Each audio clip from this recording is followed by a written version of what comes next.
Welcome to Basic Black. Some of you are joining us on our broadcast and others of you are joining us on our digital platforms. I'm Tanisha Sullivan, your host. Tonight, Beyond Claudine Gay, Women, Power, and Politics.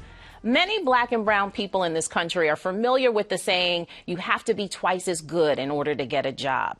Perhaps your parents or a family elder drilled this into your head because they understood the uphill climb to not just survive, but to thrive as a black person, even when you possess the talent, credentials, and experience to be there. Dr. Claudine Gay's resignation as the president of Harvard University set off a firestorm with fierce debate on the reasons for her decision to step down. Indeed, in this matrix maelstrom, there are plenty of paths for us to explore. Leadership in response to antisemitism, a less than stellar congressional appearance, allegations of plagiarism, dogged conservative activists, wealthy donors, racism, sexism, and death threats. There are so many paths for us to explore, but we do have limited time, so our focus tonight will be on what is the cost for black women to aspire and excel in executive leadership positions, and what role do power, influence, and politics play in achieving their goals. Joining us tonight to discuss, Susan X. Jane, principal at Navigators Consulting. Kim McLaren, professor and interim dean of graduate and professional studies at Emerson College.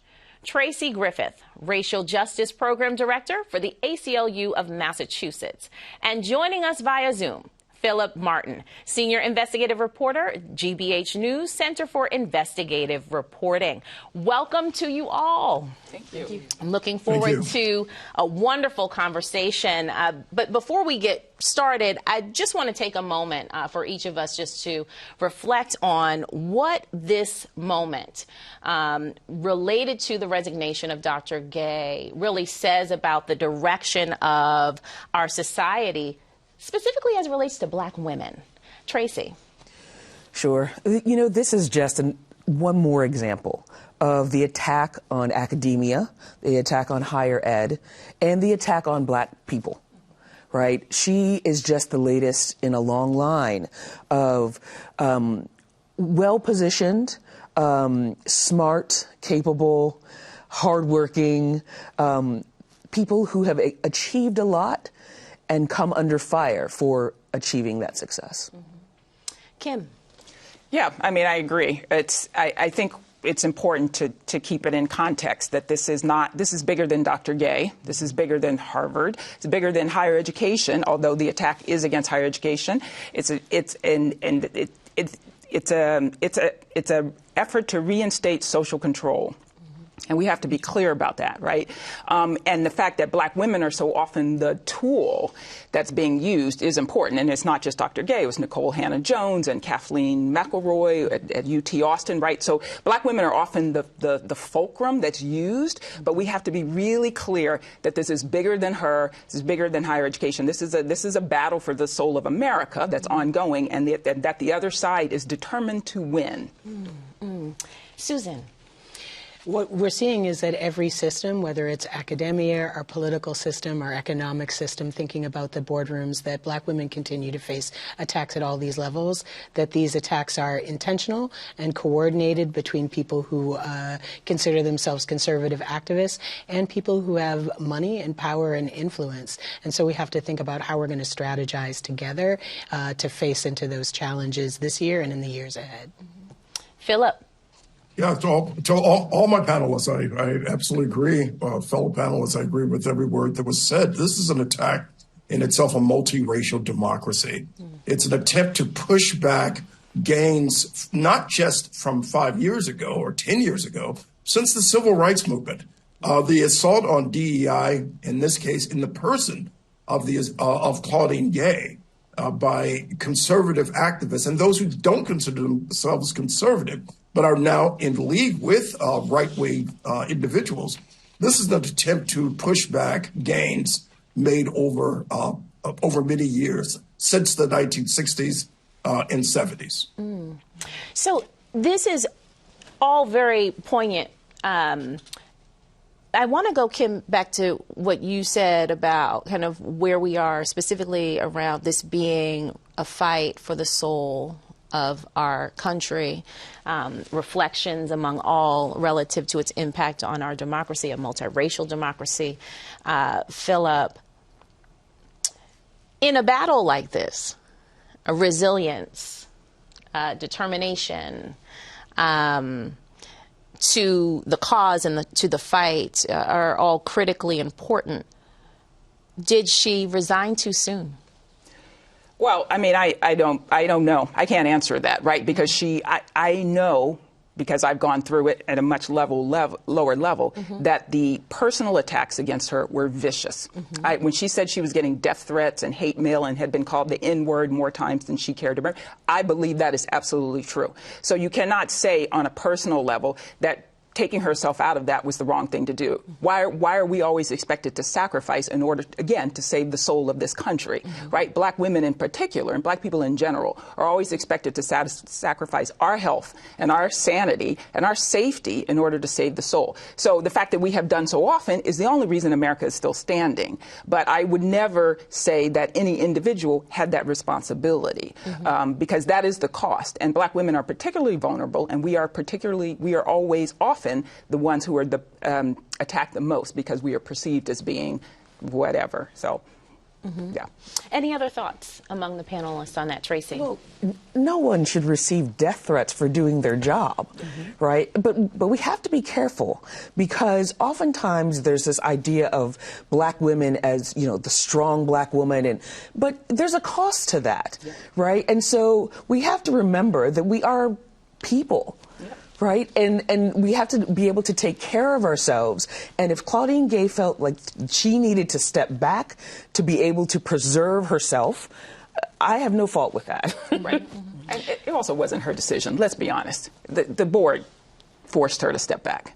Let's just be clear about that. So on that, along those lines, Susan, when we think about the supports that are necessary for anyone, but certainly black women in these environments, that is needed to support success, what are some of the considerations that institutions should bear in mind? Because it is true.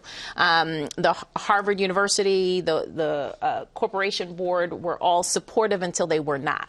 Right. And so as more women of color, more black women aspire to these roles and are sitting in these seats, what are the supports that organizations and institutions should be thinking about? Institutions need to be really clear about what their commitments mean for the long term.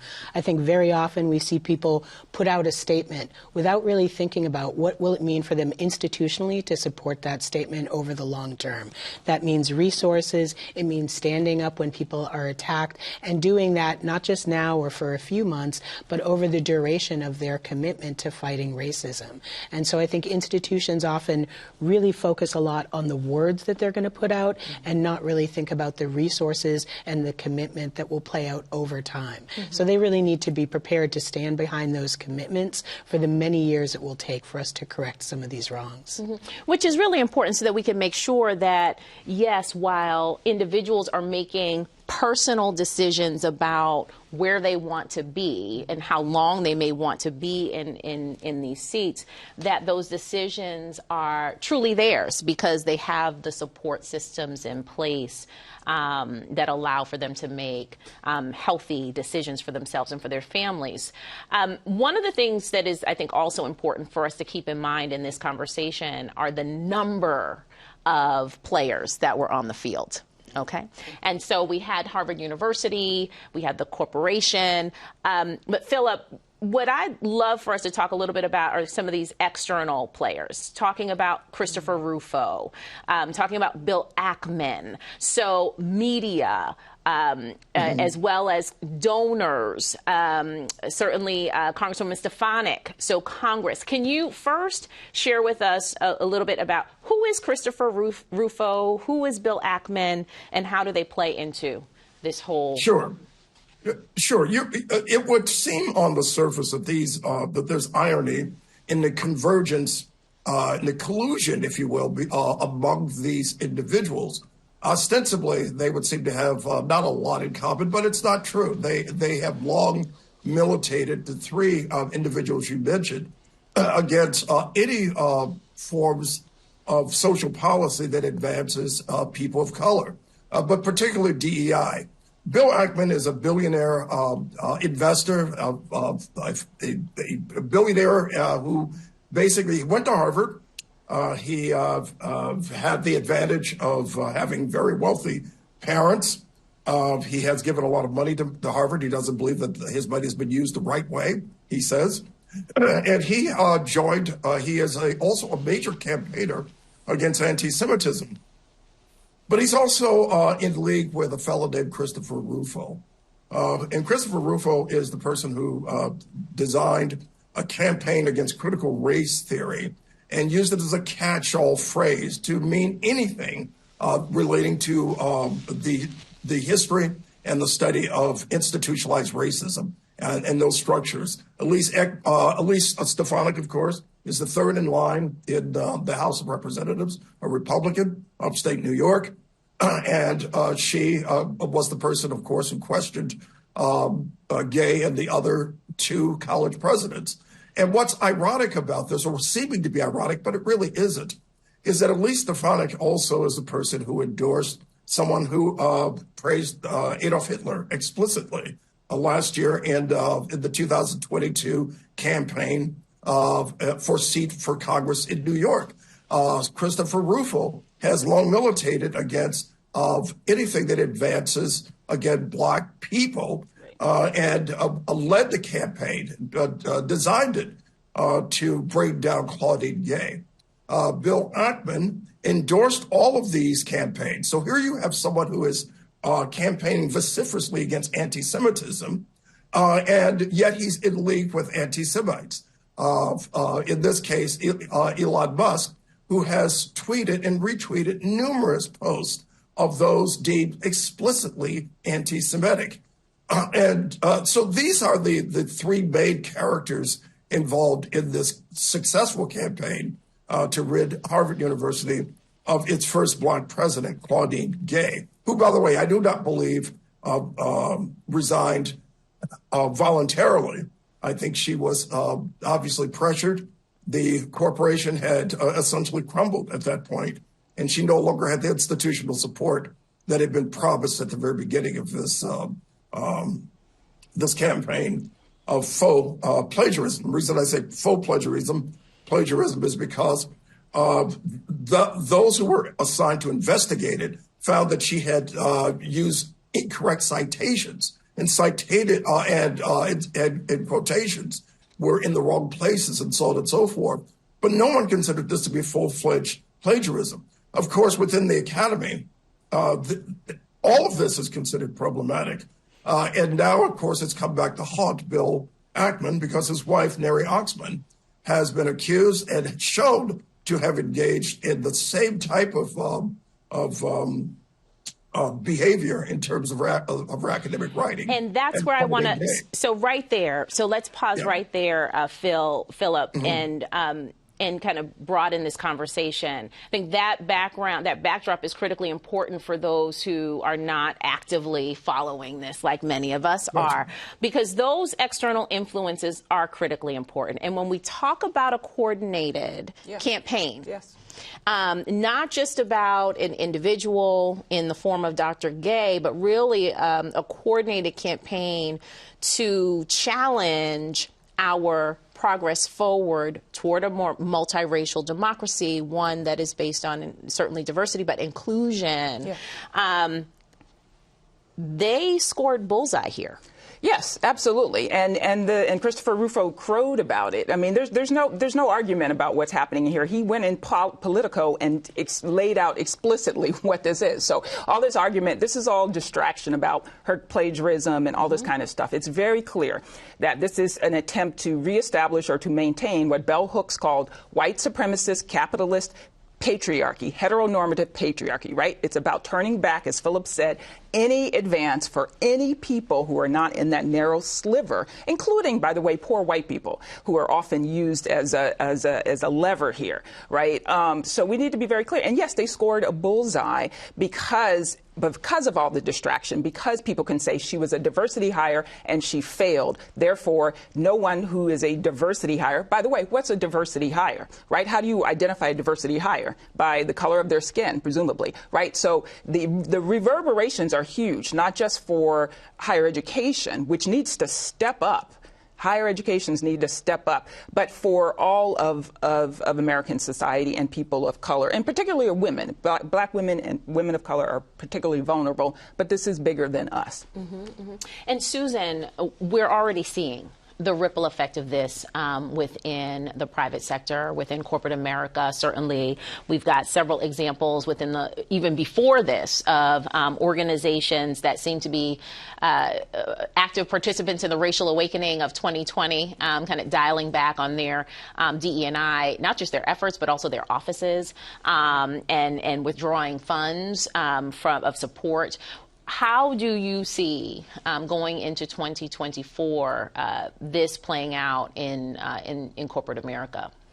I mean, I think you're right. We've seen a major pullback from the commitments of 2020 and people who said that they were committed to this long term under the guise of the changing economy. We saw whole verticals of diversity offices removed from places like Netflix and Warner Brothers, whether it's in media or whether it's in the private sector. But the need for people to have functioning workplace cultures still exists. You can say that you can get rid of DEI offices, but diversity is a demographic fact of America and of American workplaces. So the challenges for employers is to figure out how their organizational culture will be a place where everybody can come together, can connect, and can leverage the opportunities of diversity to do amazing work, to do problem solving, and to be profitable. So businesses are still going to want that to happen. So they need to think very carefully before they jettison their commitment to diversity, because that is also jettisoning a commitment to having connection in their organizational culture. Tracy, the role of civil rights lawyers, civil rights institutions, civil liberties organizations could not be more important in this moment, especially when we look at the legal landscape. So many of these battles, these coordinated attacks are being waged within the judicial space, within the legal space. And so whether we're talking about ideology on college campuses, or we're talking about DE&I programs that are designed to ensure more inclusive workplaces. What's interesting is the strategy being used by many conservatives and opponents of diversity, equity, and inclusion are similar strategies to what civil rights advocates use for so many years to ensure inclusion. So what are your thoughts on what we should be thinking about in this moment to ensure that we continue to move forward and that our own tools of advancement are not successful in rolling back the hands of time? Absolutely. The tactics that were used by so many civil rights organizations in the past, getting these issues into the court, before the courts, right, are now being used against us. And so we've got to develop new tools and new strategies for being effective. And if we don't put those strategies into place, we're going to find ourselves again reverting back, as so many of the other panelists have said, reverting back to situations that we thought we had already won. Fights don't stay won, right? The fight has to continue. Every single day, every single year, we are facing more and more situations where we thought, oh, wait, voting rights? We thought, but we're looking at John Lewis Voting Rights Act. We're still waiting on that, right? We're looking at, oh, what? We're looking at segregation in schools? Oh, but we don't want to take race into consideration when we're looking at higher ed. We are looking at situations that we thought we had won, and now we're facing them all over again. The fight has to continue every single day, and we need to develop new strategies and new tactics for winning those fights. And so when we, and Philip, I'm going to come to you on this question, reflecting back on what has happened over the last now, almost 3.5 months since the Hamas attack in Israel, and kind of how it has impacted our society here in the U.S. One of the things that I think is interesting for us to explore as Black people is our supports within community. You know, one of the things that stands out is, you know, Claudine Gay, as she was really seeking to navigate this very difficult terrain, seemed to rely very heavily on the institution of Harvard for support. And many questions came up about where is her support in community. And it wasn't until I think late in December that the Black alumni of Harvard came out with a letter, but it was really late in this whole debate. And so, Philip, I wonder, just from a cultural context, if you could just talk about community supports, where people of color, where Black people specifically, can and should be building and finding our support as we are moving into these roles and elevating into what some call rarefied air. That was a really good question. I think what you saw with Claudine Gay is an example of disparate communities, or seemingly disparate communities, that might think that they might not have much in common, except for the fact that the leadership being attacked is Black.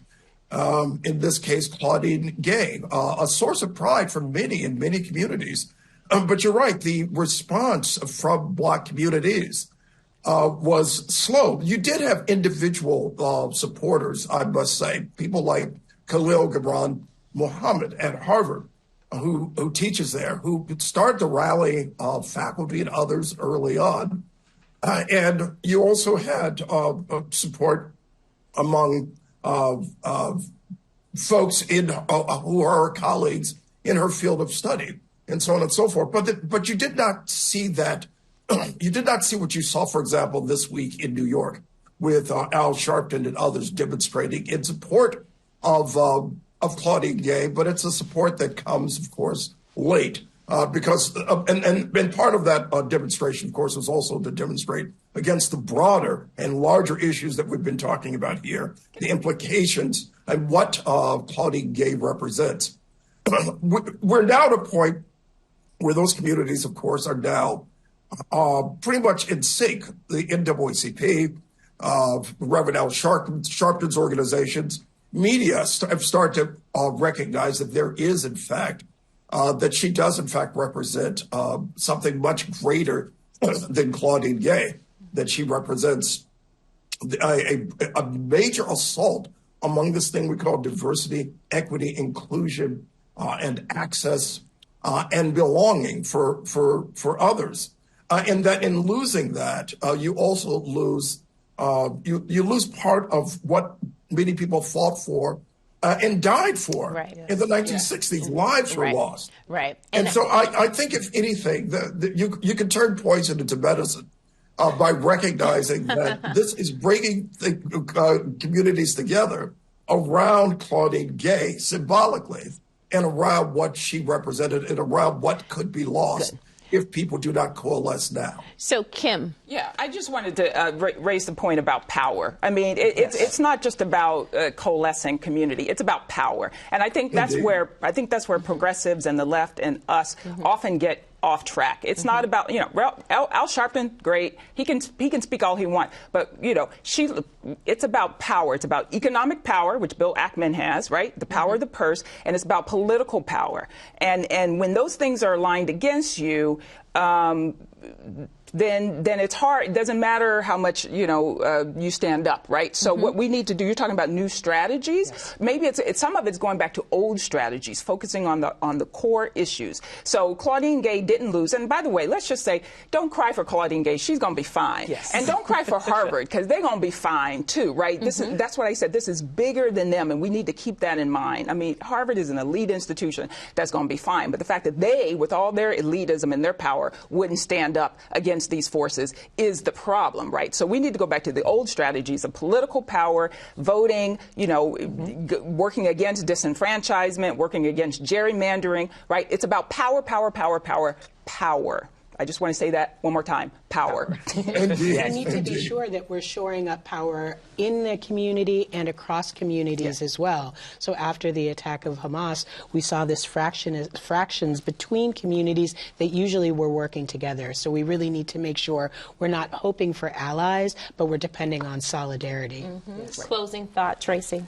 Well, organizations like the ACLU, we are fighting these fights every single day, right? The disparities exist, and we have to keep, whether it's new strategies or old tactics, we are in the fight. We have to remain in the fight, because if we don't stand up, we all understand what will happen. Yeah, that's right. Excellent. I mean, we could continue this conversation, and we will continue this conversation, but we could certainly continue this conversation for much more time, so much more to unpack. But that is the end of our broadcast and the end of our show. I want to say thank you to all of our guests, and thank you for watching. Now, stay with us as we continue our conversation on our digital platforms, YouTube and Facebook.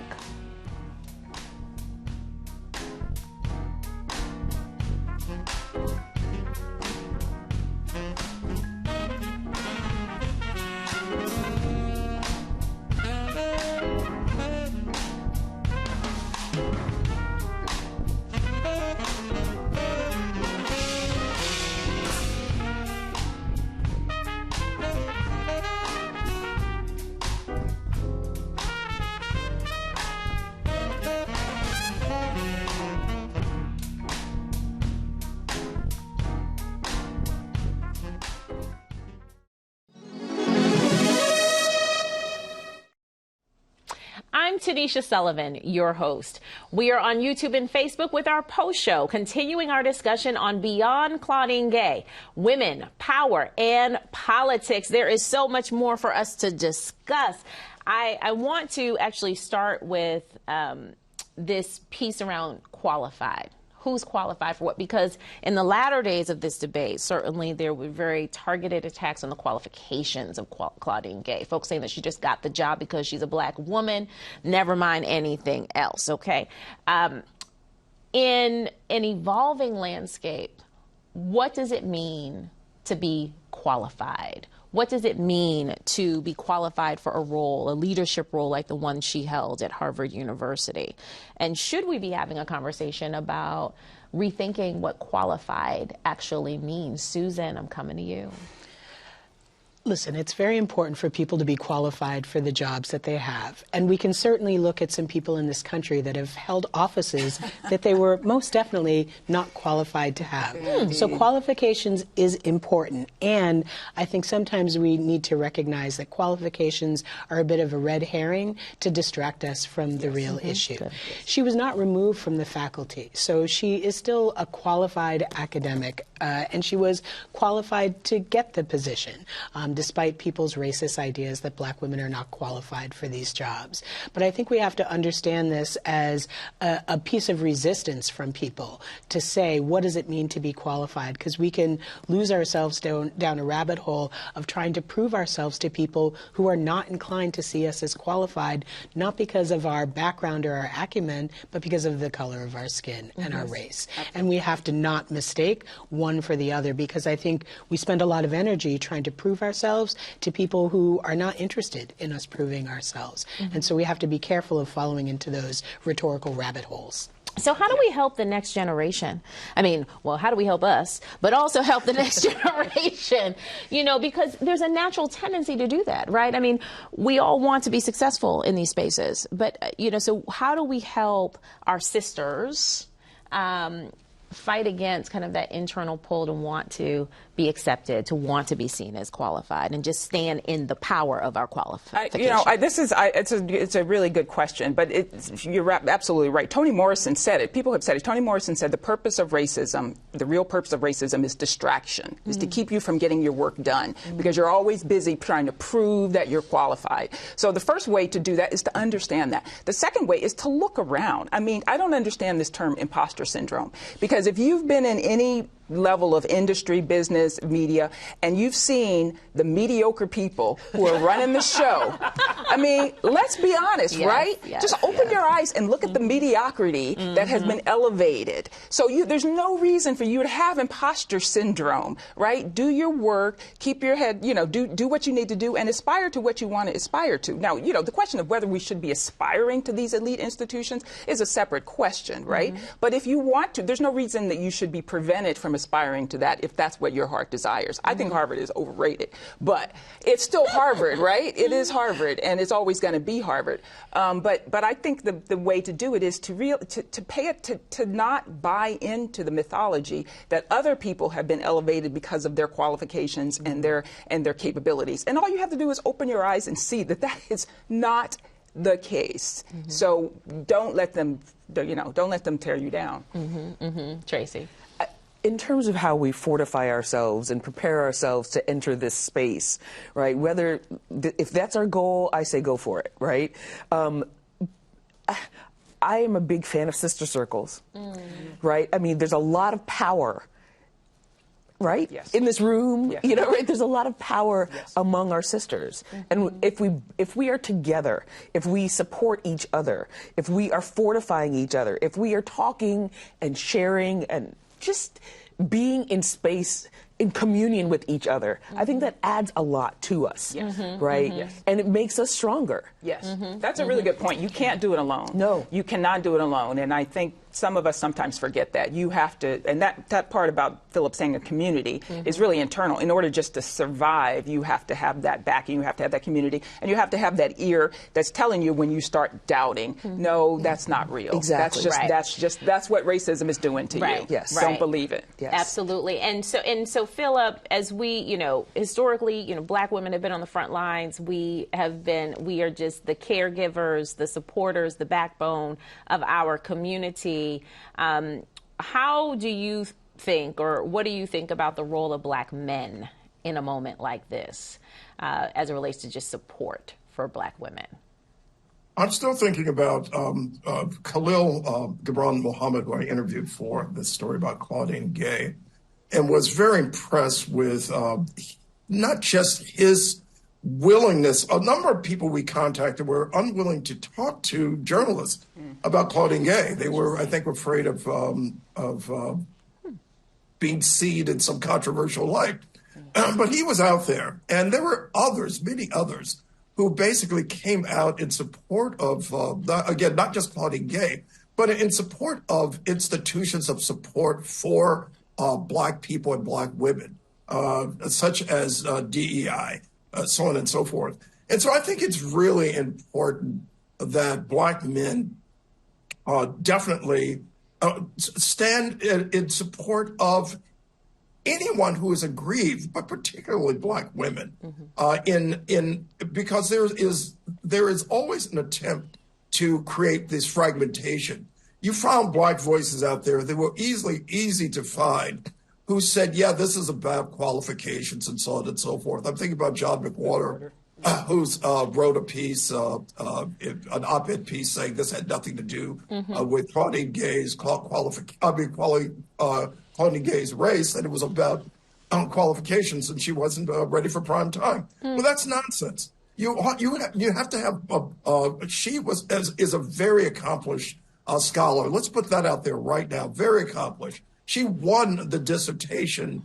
I forgot the formal name of it, but her dissertation was recognized as among the best when it, now, albeit the obvious citation errors and problems that she admitted to, so on and so forth.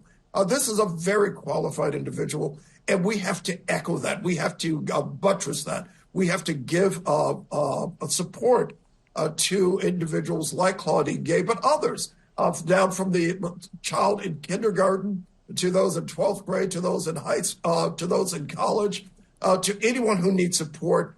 Black men should be there to support them in that in their quest. The way I support my nieces, for example, I give them confidence because they give me confidence. Yes, I give them yes, confidence indeed. because they need confidence. Yes. I'm going to be there for them because they expect me to be, and because it is my obligation and duty to support them when they are buttressed against so much negative and so much antithetical energy that's coming from the Bill Ackmans of the world. Can I say Yes. one thing about qualifications, too? It's always a moving target. Let's be honest. Let's be clear that the job of a college president is really not to be the top scholar. It's to be the top fundraiser, right? And to be the face of the university, right? So it's also a moving target. Not if you looked at the, who is a college president at many institutions, it has nothing to do with scholarship, right? It's about visibility and leadership. And she was doing that, and she was going to represent the institution very well. So when it comes to black women in particular, the qualifications themselves are often a moving target, right? And so let's just keep that in mind. And that's an important point. Yes. I was just going to say, those who create the game create the rules. That's right. That's right. And that's a very important point. And understanding that, the lens that was placed on this by Christopher Rufo and others was one that was not mindful of what was needed for this type of role, but in many respects fed into stereotypes that are rampant across this country.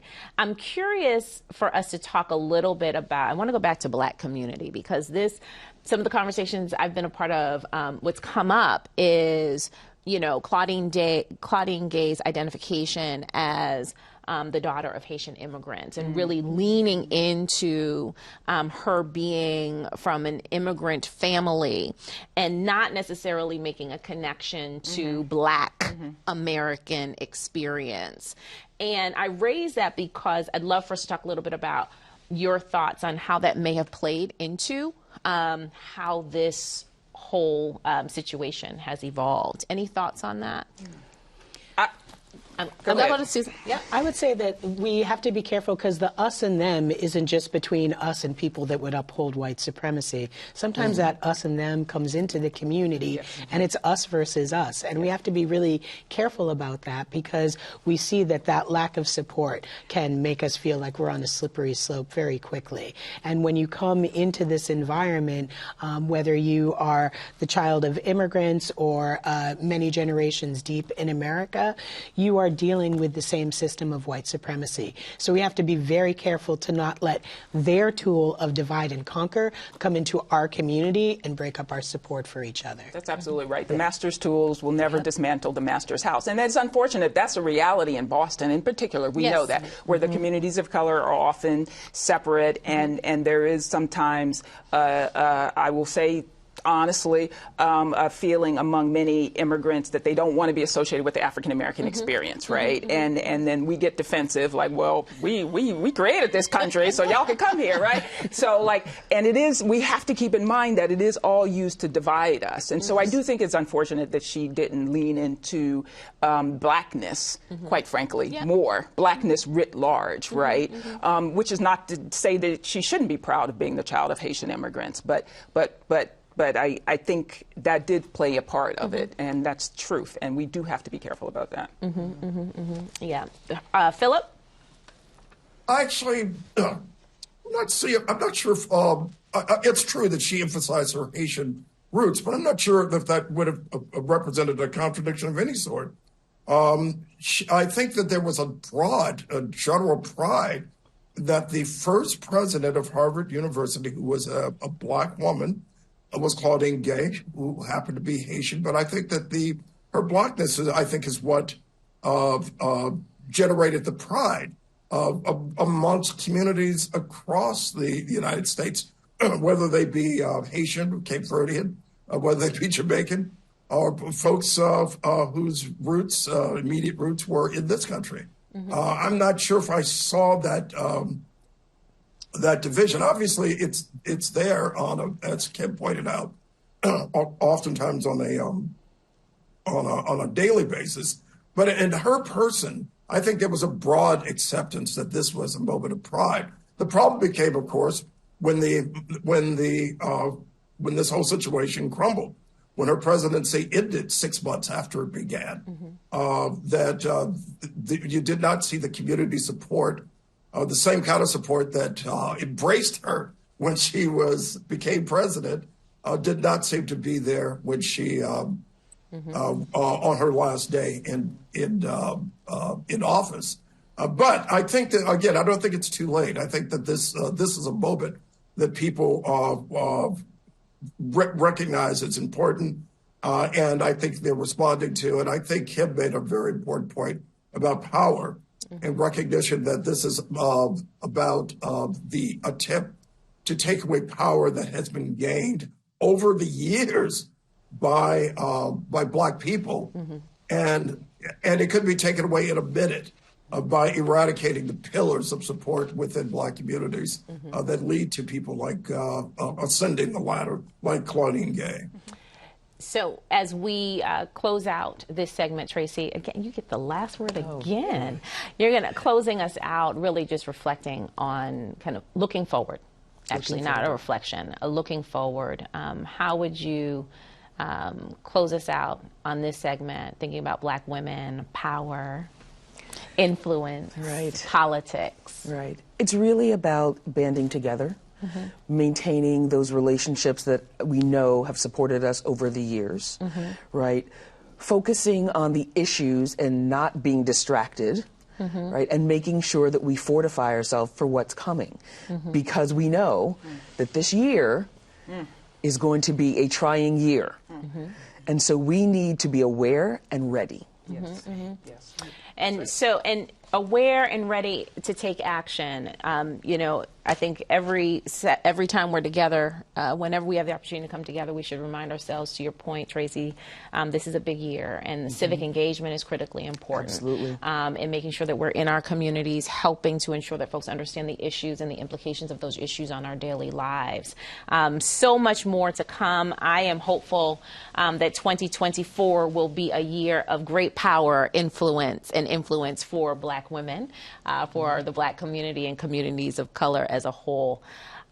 So I do believe that is it for us this afternoon. I want to thank each of our guests for being with us today for our conversation on Beyond Claudine Gay, Women, Power, Influence, and Politics.